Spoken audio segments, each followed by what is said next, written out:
فرشتے دل کا حال نہیں جانتے. ہم اللہ کا نام اونچا لیں گے تو فرشتے سن کر نوٹ کریں گے. اللہ انشاءاللہ بخشش کا ذریعہ بنائے گا. اللہ کا نام اونچا لینے کی درخواست کر رہا ہوں. مسجد گونج جائے, اللہ کی رحمت ہم پر متوجہ ہو جائے. اس مشکل میں, اس پریشانی میں حضرت ابراہیم علیہ السلام نے زبان سے کس کو بلایا؟ محبت کے ساتھ کس کو پکارا؟ دین جھگڑے کا نام ہی نہیں ہے. دین تو پیار محبت کا نام ہے. دین تو سمجھنے سمجھانے کا نام ہے. چند دن کے بعد قربانی آنے والی ہے. قربانی کا جانور ہم ذبح کرنے لگے. کوئی سوال کرے کیوں قربانی کر رہے ہو؟ جواب آپ صلی اللہ علیہ وسلم نے 1400 سال پہلے بیان فرما دیا تھا. قال النبی صلی اللہ علیہ وسلم ہی سنت ابیکم ابراہیم او کما قال النبی صلی اللہ علیہ وسلم. قربانی سنت ہے حضرت ابراہیم علیہ السلام کی. قربانی عمل ہے حضرت ابراہیم علیہ السلام والا. اور قربانی والا عمل قبول اس بندے کا ہوگا جس کا عقیدہ بھی حضرت ابراہیم والا ہوگا. اور حضرت ابراہیم علیہ السلام کا عقیدہ مشکل میں, پریشانی میں, مصیبت کی حالت میں اگر زبان سے حاجت پیش کرنے کے لے گئے تو صرف اللہ ہے. یہی بات آمنہ کے لال صلی اللہ علیہ وسلم نے بیان فرمائی تھی. جو بندہ مجھے ضمانت دے دے اپنی حاجت اور ضرورت اللہ کے سامنے پیش کرے گا, اتکفل لہ بالجنہ, ایسے بندے کے لیے میں رحمت کائنات صلی اللہ علیہ وسلم جنت کا ضامن ہوں. حضرت خلیل نے اس مشکل میں اللہ کو پکارا. اللہ فرماتے ہم نے آگ سے باتیں کرنا شروع کر دی. قلنا یا نار, اللہ نے فرمایا آگ, پنجابی کا لفظ آگ. آگ نے عرض کی تھی جی رب. رب العالمین نے فرمایا آج طاقت اور صداقت کا مقابلہ ہے. ایک طرف اکیلے حضرت ابراہیم علیہ السلام کی صداقت ہے اور دوسری جانب نمرود ظالم بادشاہ کی طاقت ہے. اللہ میں نے کون سا کام کرنا ہے؟ اللہ نے فرمایا کونی بردم و سلاما علی ابراہیم. یہ میں نے انگلی رکھی ہوئی ہے. آگ حضرت ابراہیم علیہ السلام کے لیے ٹھنڈی ہو جا, بجھنا نہیں, شعلے ختم نہیں ہونے. دیکھنے والوں کو آگ نظر آ رہی ہو, شعلے آسمان سے باتیں کر رہے ہو, باقی جو بندہ بھی قریب آئے جلا کر راکھ کر دینا. صرف حضرت ابراہیم علیہ السلام کو نہیں جلانا.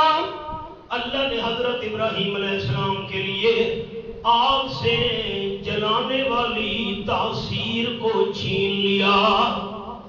ہمارا ایمان ہے اللہ کر سکتا ہے. یہ میرے سامنے آخری پارہ اور سورت کا نام سورت البروج ہے. فرمایا فعال لما یرید, آیت نمبر 16 سورت البروج اور آخری پارہ. اللہ جس کام کا ارادہ کرے اللہ کر سکتا ہے. اللہ کو روکنے والی ذات پیدا ہی نہیں ہوئی. تیسرا پارہ سورت کا نام سورت آل عمران. فرمایا اذا قضا امرا فانما یقول له کن فیکون. آیت نمبر 47 سورت آل عمران تیسرا پارہ. اللہ کسی کام کا فیصلہ کر لے, اللہ حکم دیتا ہے کن ہو جا. یہ کن بھی ہمارے سمجھانے کے لیے فرمایا. اللہ کو کن کہنے کی کوئی محتاجی نہیں. اللہ کام کا ارادہ کرتا ہے کام ہو جاتا ہے۔ اللہ نے ارادہ کیا آگ جلانا نہیں، میرا خلیل مہمان بن کر آ رہا ہے، ٹھنڈی ہو جا۔ اللہ کتنا ٹھنڈا بننا ہے، بعض بندے زیادہ ٹھنڈک بھی برداشت نہیں کر سکتے۔ آپ اور ہم گرم علاقے کے لوگ ہیں، ٹھنڈے علاقوں کی سردی ہم سے برداشت نہیں ہوتی۔ گلگت ہے، سکردو ہے، یہ علاقے وہاں کی ٹھنڈک ہم سے برداشت نہیں ہوتی، وہ لوگ وہاں کی عادی ہیں۔ اللہ کتنا ٹھنڈا بننا ہے۔ اللہ نے فرمایا وَسَلَامًا عَلَىٰ إِبْرَاهِيمَ۔ یہ سورۃ الانبیاء میرے سامنے، یہ میں نے آیت نمبر 68 میں انگلی رکھی ہوئی ہے۔ اتنا آگ ٹھنڈا بھی نہیں ہونا، حضرت ابراہیم علیہ السلام کو سردی کی تکلیف محسوس ہونے لگے، اتنا ٹھنڈا بننا جتنا حضرت ابراہیم علیہ السلام کا مزاج چاہے۔ دشمنوں نے آگ میں پھینکا، آگ آگے باغ اور گلزار بنی ہوئی تھی، دیکھنے والوں کو شعلے نظر آ رہے تھے۔ حضرت ابراہیم علیہ السلام کو آگ نے جلانے سے انکار کر دیا۔ علامہ اقبال تڑپا، آج بھی ہو جو براہیم سا امام پیدا، آج بھی ہو جو براہیم سا امام پیدا، آگ کر سکتی ہے انداز گلستان پیدا۔ آگ نے حضرت ابراہیم علیہ السلام کے جسم کو نہیں جلایا۔ یہ میرے الفاظ قابل غور ہیں، بڑا کمال ہے، بڑی شان ہے، بہت بڑا معجزہ ہے۔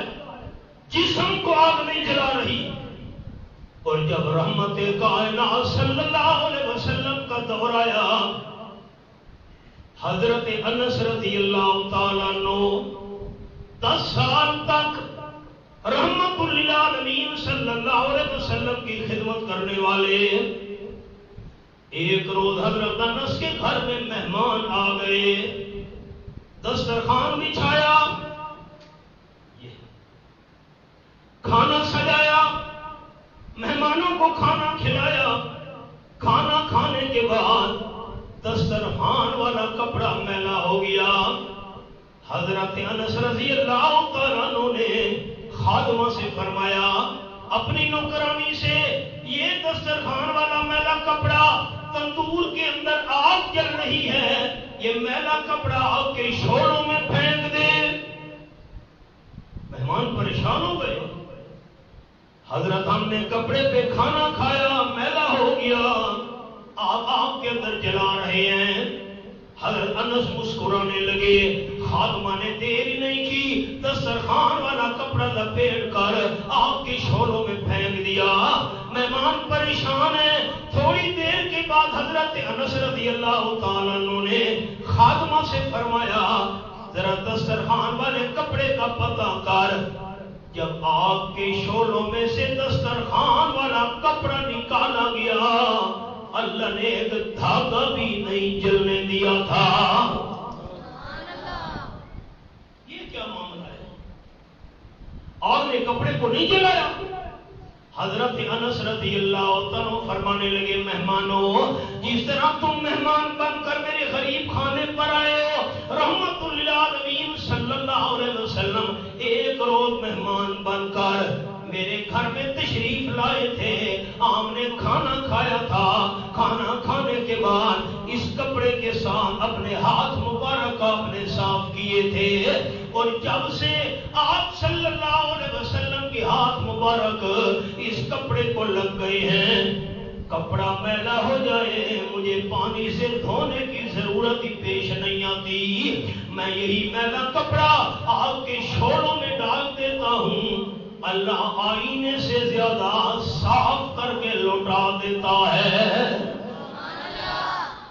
حضرت ابراہیم علیہ السلام کے جسم کو آگ نے نہیں جلایا، اور آمنہ کے لال صلی اللہ علیہ وسلم کی شان یہ ہے، جس کپڑے کو آپ کے ہاتھ مبارک لگ گئے، آگ نے اس کپڑے کو بھی جلانے سے انکار کر دیا۔ یہ نسبت کوئی معمولی تو نہیں ہے۔ میں پھر اپیل کرتا ہوں تمام دوستوں سے، صلی اللہ علیہ وسلم اونچا کہنے کی درخواست ہے، تاکہ کہ اللہ اس ذریعے ہمارے گناہ معاف کر دے اور ہمارے درجے بلند کر دے۔ میں آپ کا نام مبارک لینے لگا ہوں، صلی اللہ علیہ وسلم سننا چاہتا ہوں دوستوں کی زبان سے، خوب نام محمد۔ ایک دفعہ اور محبت سے مسجد گونج جائے، جتنی محبت ہے اتنا پیار سے کہہ دیجئے، خوب نام محمد صلی اللہ علیہ وسلم۔ ہے مومنو جس میں نکتہ بھی رب کو گوارا نہیں، جو نبی کی محبت سے منہ موڑ لے دونوں عالم میں اس کا گزارا نہیں۔ ظلم پہ ظلم سہ کے یہ بولے بلال، ظالمو یہ تمہارا غلط ہے خیال، دامن مصطفیٰ کو میں کیوں چھوڑ دوں، اتنا کمزور ایمان ہمارا نہیں۔ نسبت مصطفیٰ بھی آپ کے ہاتھ مبارک کپڑے کو لگ گئے، نسبت مصطفیٰ بھی بڑی